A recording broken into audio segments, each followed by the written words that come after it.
Hi, Paul. Hi, Dan. Hi, David. Hi. Hello. Hi. And Julia, you're all better? I'm feeling like as all better as I could possibly feel. I still some lingering congestion and Yeah. stuff. It takes a little while, I guess, for all of that to go away. But Yeah. no, I feel great compared to last week. That's for sure. Yeah, I bet. Yeah. Yeah. And your family all avoided it? Yeah, I did. Awesome. They did. I mean, I lived in the basement for Yeah. a good 5 or 6 days. Right. So they escaped. I escaped them or they escaped me. Yeah. Well, that's a good thing. Yeah, it was a very good thing. Thank goodness. Yeah. They all had it already over Christmas and I didn't. So I guess it was my turn. Oh, I didn't realize that. Yeah.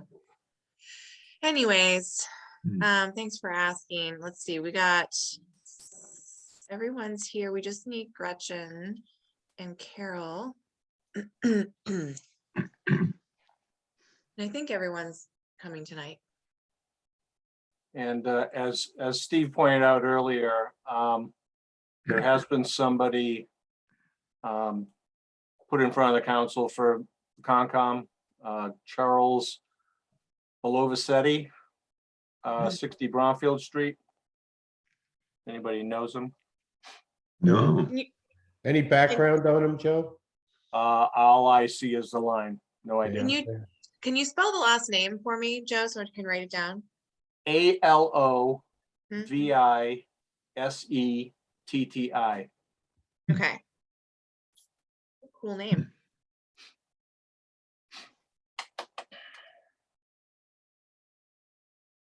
And there's Gretchen. We'll let her get connected. All right.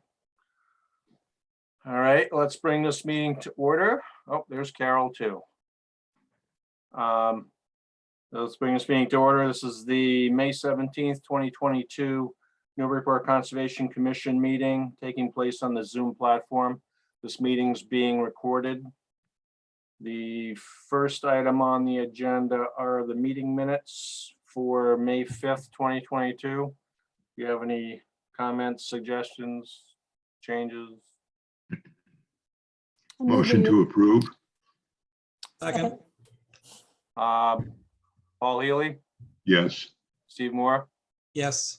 Dan Warshaw, Yes. David Vine, Yes. Carol Wagon, Yes. and I vote yes. Next item, Plum Island updates. Do we have any, Julie?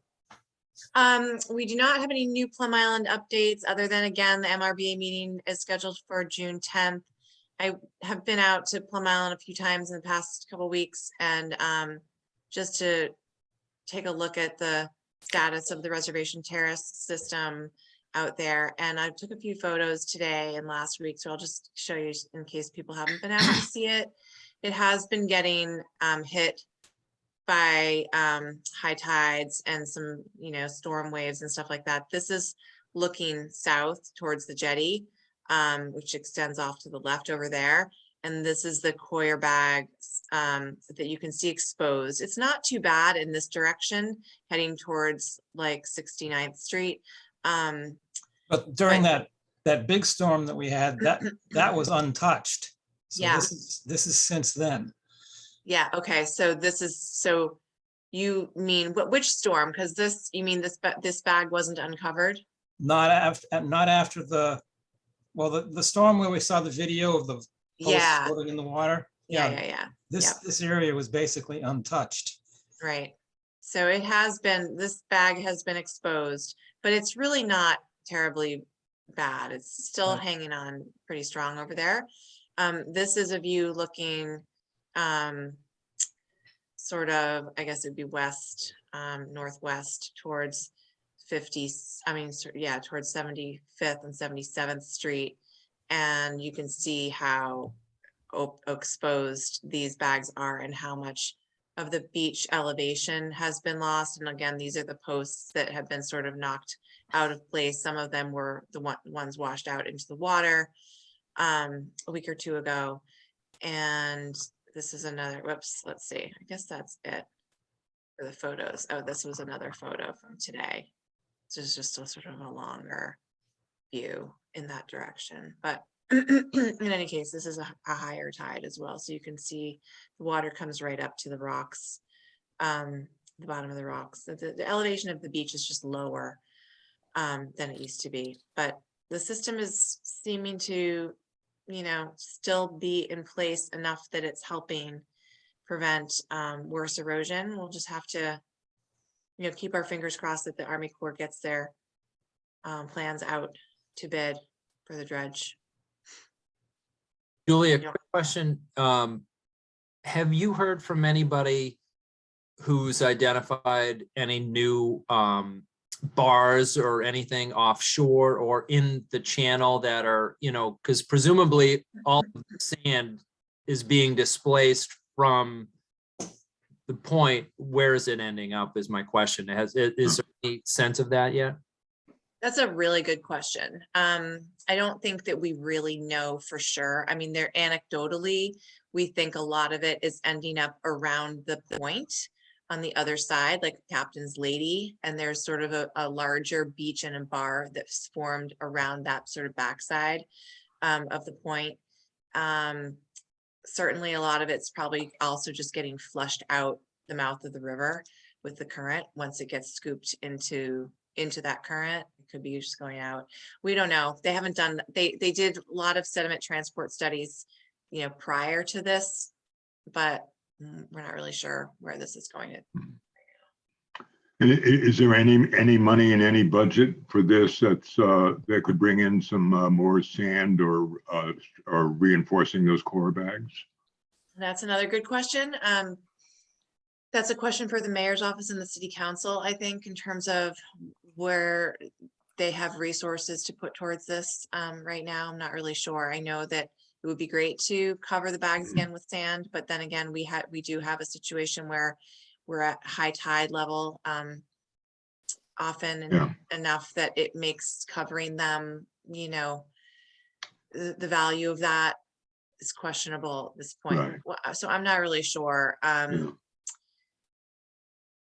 was Hopefully- out there and I was, you know, obviously there's some posts missing and things like that, but, and this, you can see some shifting of the bags, but it doesn't seem like anything like is immediate attention for repairs or anything. I mean, it's like just holding the gap until the sand can come, and that's kind of its function now, and all the processes should be in our favor considering the time of year.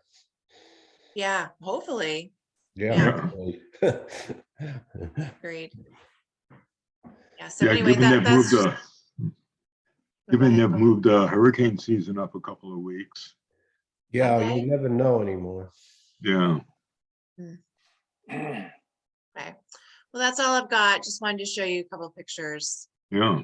So you can see what's happening out there, but for now, these are the only updates on. Thank you. All right, next item, certificates of compliance, etc. City Newburyport, 59 Low Street, request for determination of applicability continued from 5/5 meeting. Yeah.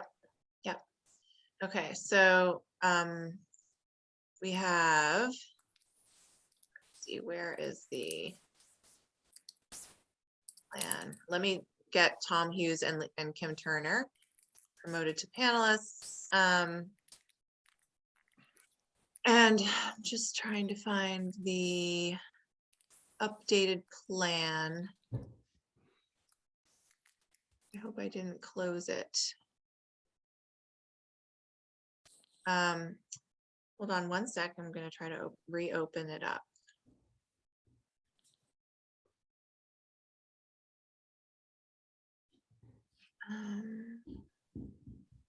Oops, that's not it.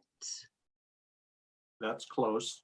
Sorry, hold on. This was just, here we go. This is the latest plan.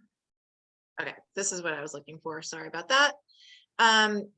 Tom and Kim, do you want to give a brief update on the updated plan? I wasn't at the site visit.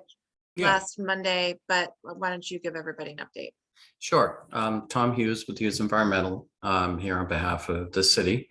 So we had a site visit with the commission, looked at the conditions on site, looked at the flags, walked around, looked at the swale area up front. And so let's start with the swale area. And if you see up top, you'll notice that that has its own distinct buffer zone system that has not been merged with the overall site buffer zones. And the reason for that is because that is an ordinance only jurisdictional area. That swale does have a defined channel. It does move water from one point to another. It is, however, up gradient of any wetland resource area. And the wetland resource area that it is up gradient of is on the other side of 57 low, where there's a stand of Phragmites that it does flow through. And then it ends up in a basin at the corner of Perry. So under the ordinance, you guys did define an intermittent stream as having all the characteristics that this does have. But you also took out the state's exception for the up gradient of resource areas. So basically you take jurisdiction over anything where water flows, whereas the state is only if it's at the wetland or down gradient of it.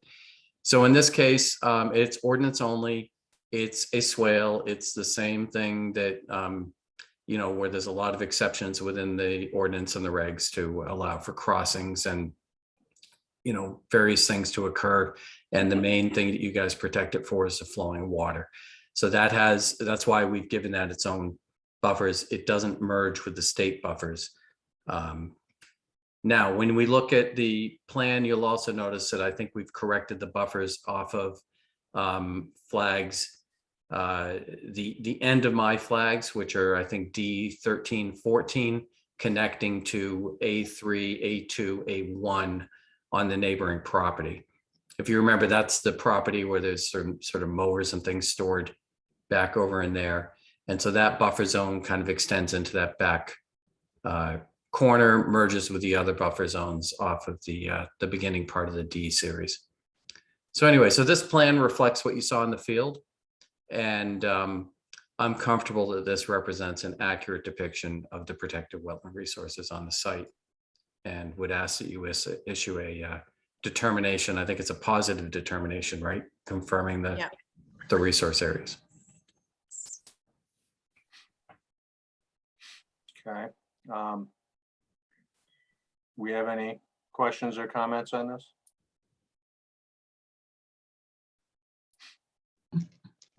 We're basically all of us there for this. Who didn't make it? Oh, wasn't there? Paul, yeah, Paul, you weren't No. there. Okay. Yeah, Paul, you've never seen this site in your life, right? Oh, never. I drive by it a lot, and that some years back we were there for some site visit, or right near there. Yeah. Right. All right, well, So this is the determination of applicability form. We've never done one of these that I can remember where we do a positive. This would be a positive 2A determination where it says the boundary delineations of the following resource areas are described on the reference plan are confirmed as accurate. Therefore, the resource area boundaries confirmed in this determination are binding as to all decisions rendered pursuant to the Wetlands Protection Act and its regulations regarding such boundaries for as long as this determination is valid, which would be 3 years. all right, we get a motion. I'll make a motion to issue a positive 2A determination. Second, All right, roll call. Paul Healy, Yes. Steve Moore, Yes. Dan Warshall, yes. David Vine, Yes. Carol Wagon, Yes. and I vote yes. All right, Thank you very much. thank you, Tom. Thank you, Kim. Thank you, guys. Good luck. Thank you.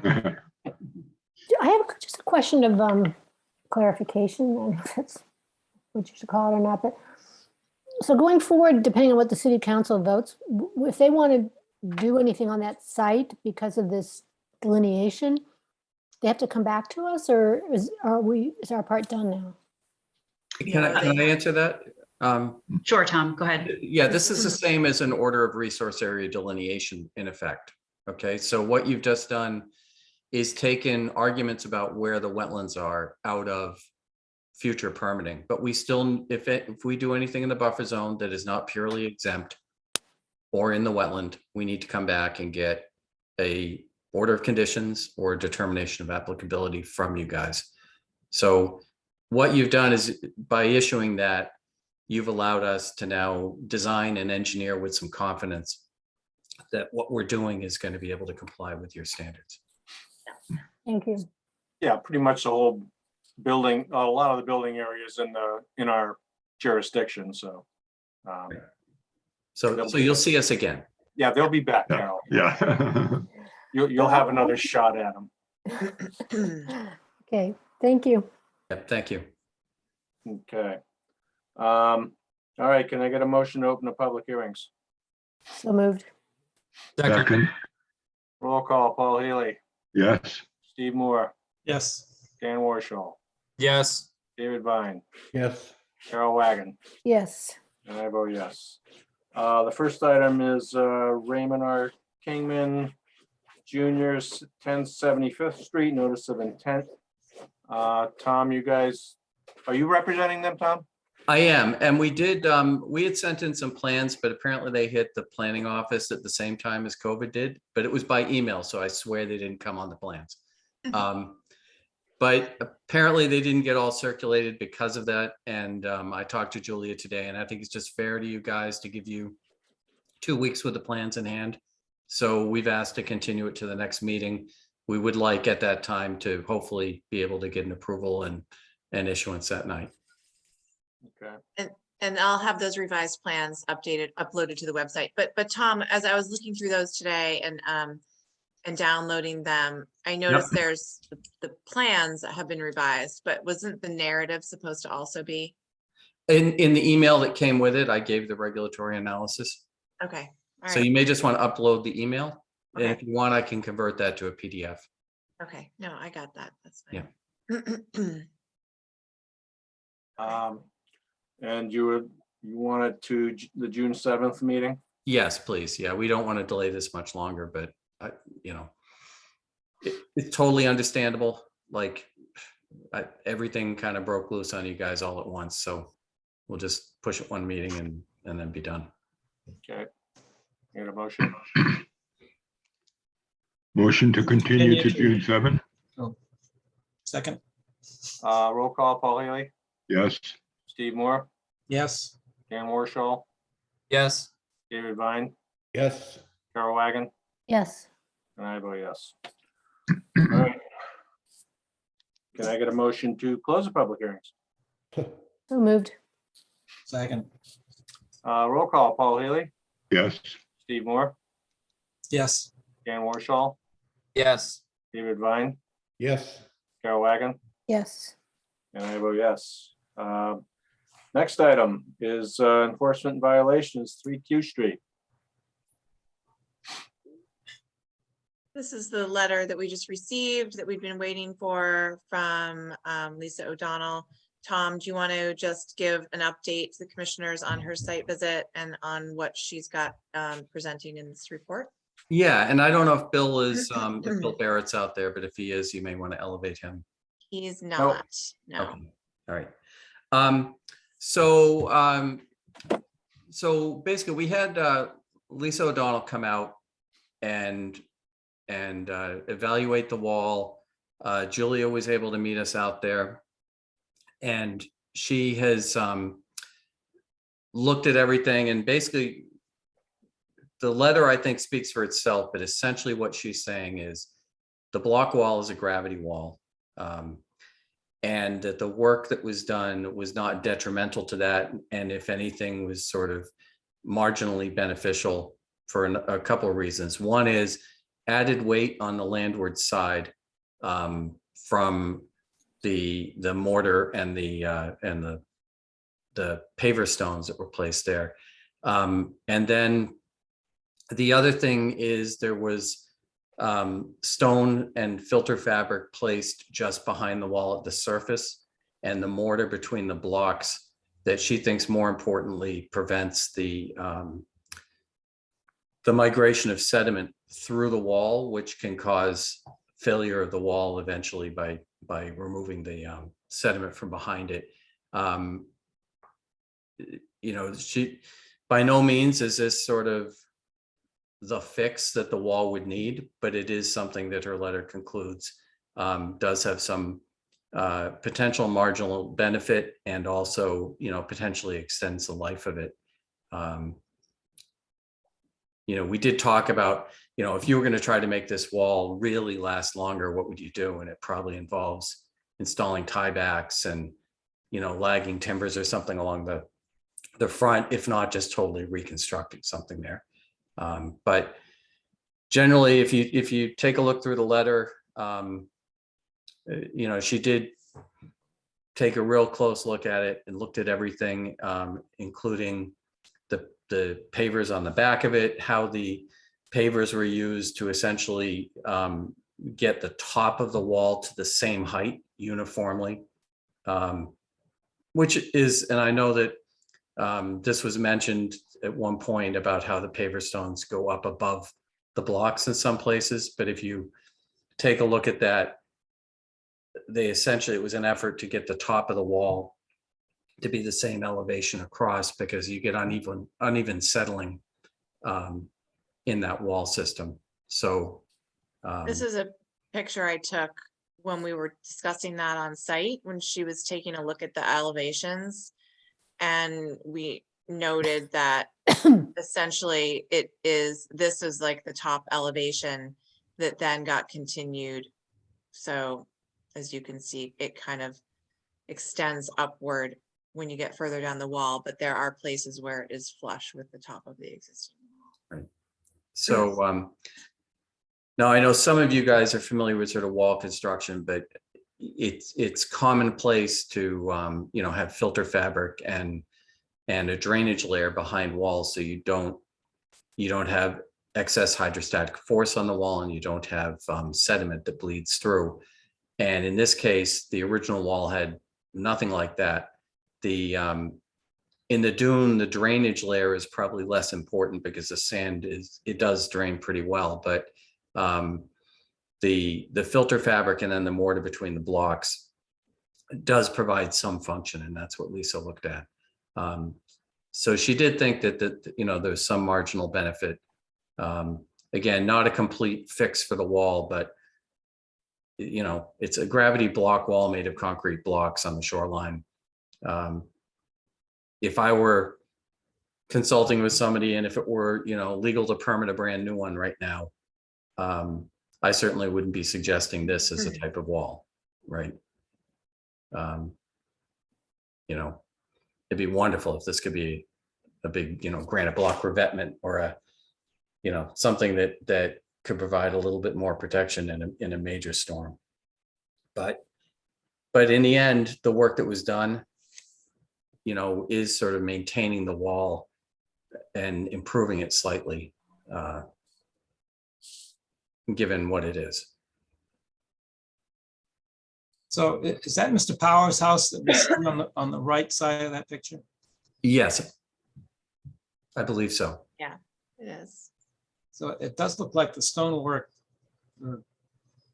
continues on past his house onto the next property also, doesn't it? Or I don't know that it goes on to the next property, because it's at this angle, it's hard to see that. And I don't have an aerial lined up.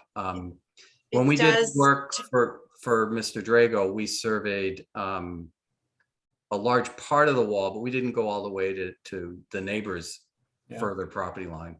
From when we were out there, Tom, I remember it does terminate.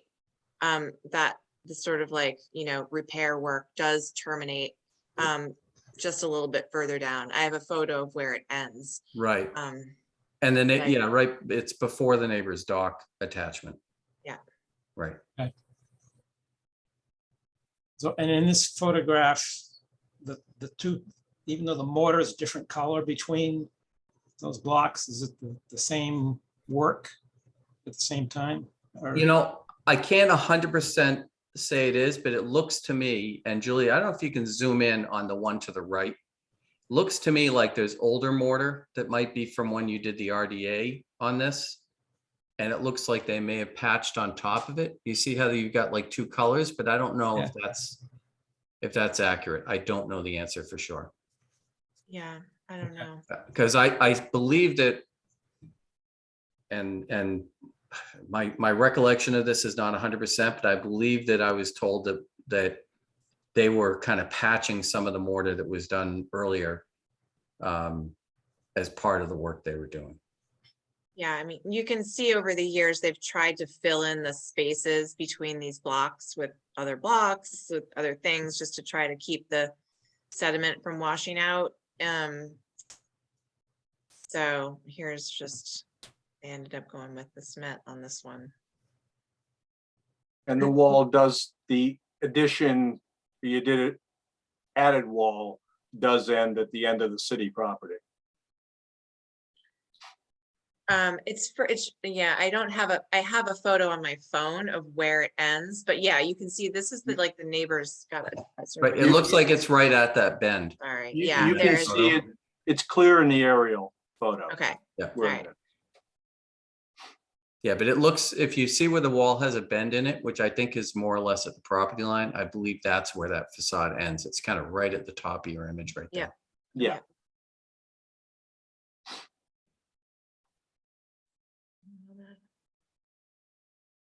anyway, and so at the very least, with what Mr. Powers has done, that is on city property. And we do not have sign off by the city to allow that. So just as an FYI, I don't think we can legally approve something that's been done by someone on someone else's property without the someone else saying it's okay that it's done on their property. Just No, I understand the quandary. I mean, I think you guys approve things at times, and certainly your approvals grant no property rights, right? I mean, under an RDA, I can file an RDA on somebody else's property, and all I Right. have to do is send them a copy of it. That I don't need their permission. They don't have to agree with me. I can file an RDA, and I could file an RDA to, build an incinerator on somebody's property, and they may hate it, and you guys might even approve it, but it doesn't mean you're allowing me to build an incinerator on somebody else's property. That's an extreme. But you do routinely, when people do work near a road and they're extending their driveway, road pavement, is not necessarily lined up with the property lines. I mean, projects always include some overflow onto some city property, and you're never giving us the right to do the work in the city property. That's sort of up to the homeowner to get. So I don't know how that all falls into it. I mean, I think given the letter and the evaluation from Lisa, and I think you guys are familiar with her, and that she's a very reputable engineer and puts a lot of thought into what she does. I mean, my suggestion would be we just document the extent of what was done. You've done the enforcement order, that you just document it through the enforcement order, which is an allowable way for you guys to do it under the Wetland Protection Act, under the DEP enforcement manual. And it sometimes is actually suggested that way. And then maybe through the same enforcement order, just put both, the property owners on notice that no further work without a filing with the commission is to be done. well, that was the last RDA we gave. Said Right. that, except that was ignored. No, understood, but it is, if it's in an enforcement order, it is actually a sort of one strike under the DEP, the way DEP looks at enforcement things. So it is something that if you sort of close it out through the enforcement order and you have that in that enforcement order, it is, it is something that should foster the cooperation and advance notice to you guys in the future from the homeowners. And I should clarify, I'm working for Mr. Drago. I'm not working for Mr. Powers. So, and I don't know if Bill, it's so early for us to be at this agenda item. I don't know. So just keep an eye out, Oh. Julia, in case Bill Yeah, hold on. joins. No, Yeah, no, I'm we're- looking. There's Nothing's changed. Has the city chimed in at all about any of this, about the fact that some of it's on the city property? I was filling Joe in a little bit earlier on this question. I've let them know about this work. I've spoken with Jamie Tukalo, the DPS deputy director, and John Eric, city engineer, about it. They weren't able to come. I let them know about the meeting with Lisa O'Donnell, and hoping to get them to come out and be part of that site visit. Neither of them could come for various reasons, but they both indicated to me that they weren't concerned about it, that it wasn't something that they felt like they needed to be involved in, as long as there was no damage taking place to city property. You know, they wanted to hear what this coastal engineer said about it after her site visit, but they were not concerned, put it that way, unless there was a damage. To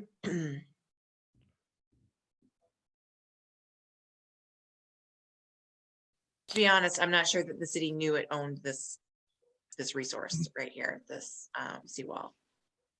Yeah, and the other thing I would put out there is, I don't know that we have a survey boundary that says for certain that it's where the city boundary is, because I know that the property boundaries that we ended up determining through the whole work on Mr. Drago's property didn't exactly line up with the assessor's lines.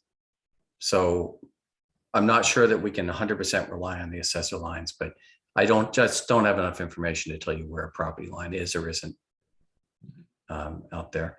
And I believe that Mr. Powers' deed refers to going to the bulkhead. And I believe that land was originally sold to him from the city, if I'm remembering right. There's some details to that. It's all very questionable. Let's just put it that way. Yeah, well, I mean, don't wanna but the comment on point it. is, I'm not sure it's 100% black and white where the city line is. And Right. I think if you just assume that it could be either way, right? That ownership could be either way.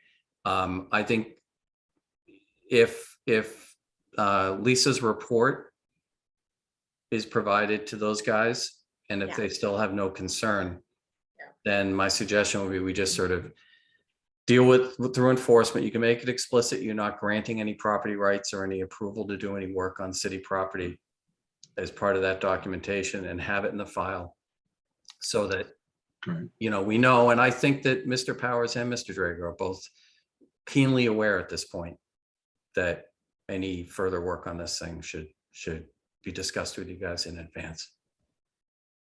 Okay, so where do we go from here? What do we need to do? Did we file separate enforcement orders? Just one enforcement order was issued. And so the commission is free to modify that, close that out, amend it, whatever it is that you would like to do to that. Well, at one point, we had talked about some mitigation, like putting in a snow fence up. You know, where there is an old snow fence. Right, that's actually part of Mr. Drago's permit for the work that you did approve. Okay. And that's still going to happen. We need to meet Julia out there and agree on where it goes. And obviously it has to be on his property, or if it goes on to somebody else's property with their permission. But no, that's going to happen. The mitigation will happen. So basically, we need to close this out with all the appropriate caveats of don't do it again without coming to things. Yeah, I mean, maybe one thing to suggest to you would be to ask Julia to kind of draft up an amendment to the enforcement order, put it on the next agenda. And in the meantime, she can provide the engineer's letter to appropriate city staff to confirm that if it were to be on city's property, there's no concerns. And assuming all that comes to fruition, then sort of close it out through the vehicle of the enforcement order at the next meeting. And of course, I'm representing that for Mr. Drago, but I imagine that the neighbor would probably not resist it being closed out that way as well. But What other options do we have? What other ones do we have? Mhm. To deny it and make them take it out. Or some combination thereof. I mean, you have a plethora of options. There's no doubt. The one I'm suggesting, I think, is the one that makes sense, given the circumstance and given that the engineer's review, indicates it didn't do any harm and it probably has some marginal beneficial effect. Yeah.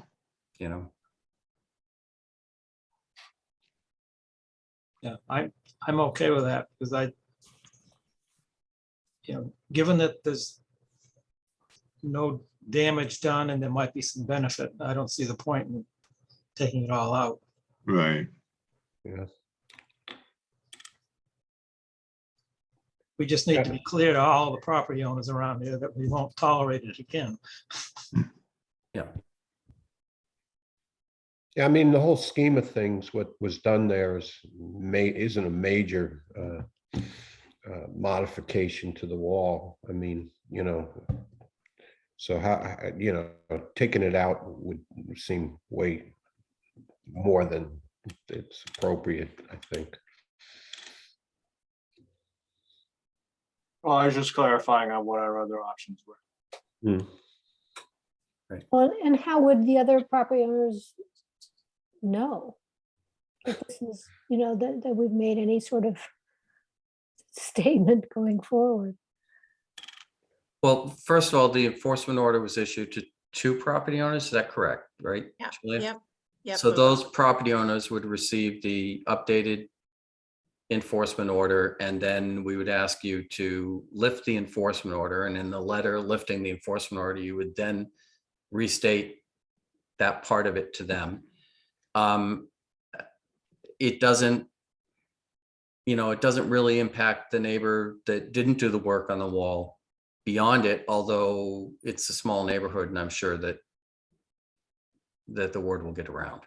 Tom, to be honest, I'm not sure how we would modify the enforcement order at this point. So you could, Because I suppose, it's already explicit in the enforcement order that no additional work is to be done without a Right. permit. No additional work is to be done at all.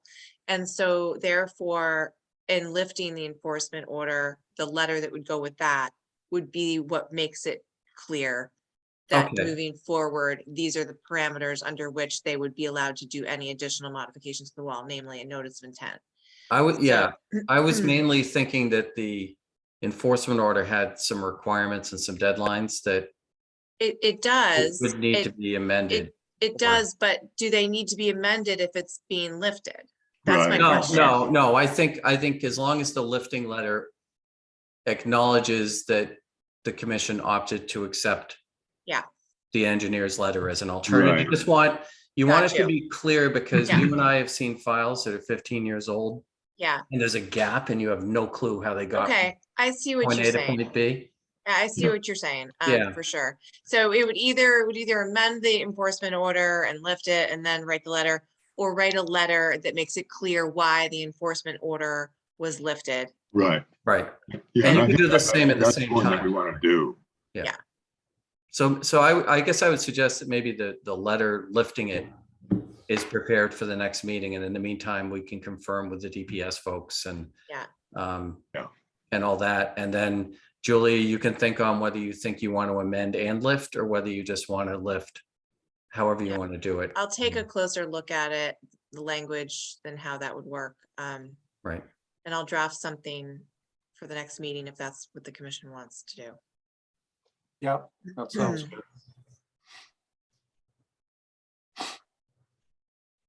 Okay.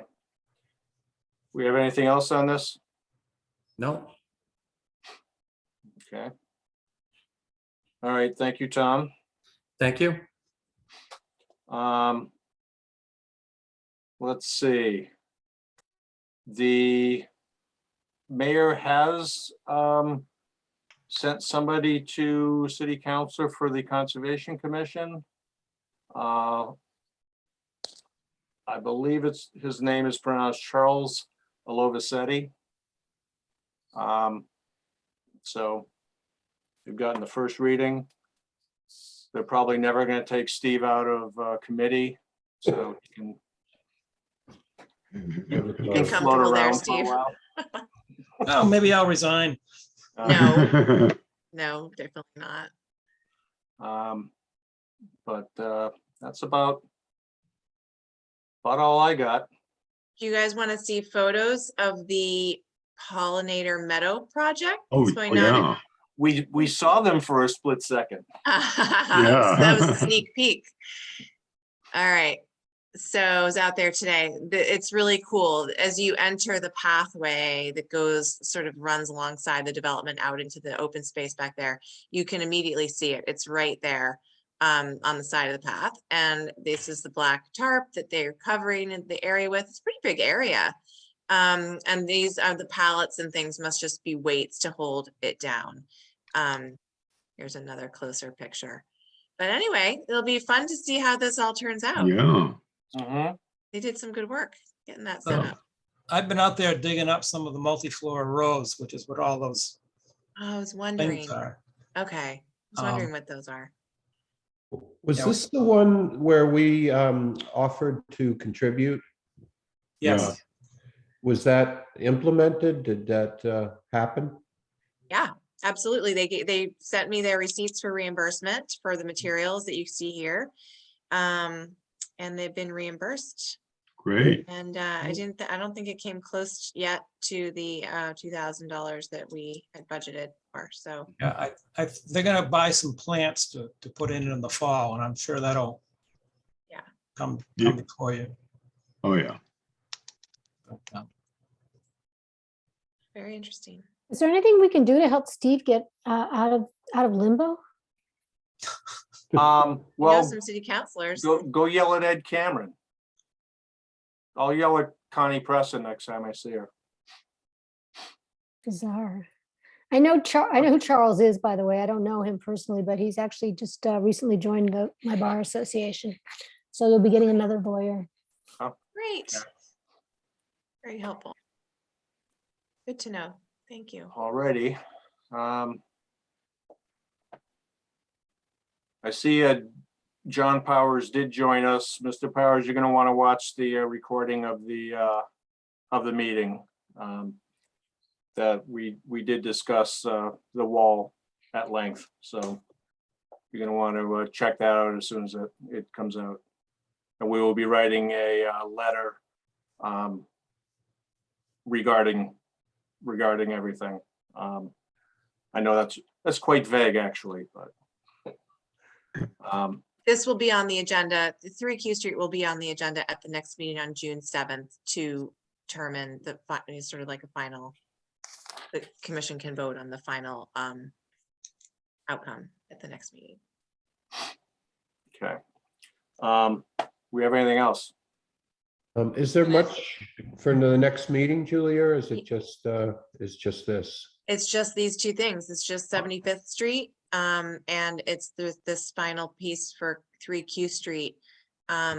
We have got nothing new, which is rare for this time of year. Usually it's getting pretty busy around now. So I don't know why, but it should be another relatively brief agenda on the 7th. I will not be at the next meeting. Okay.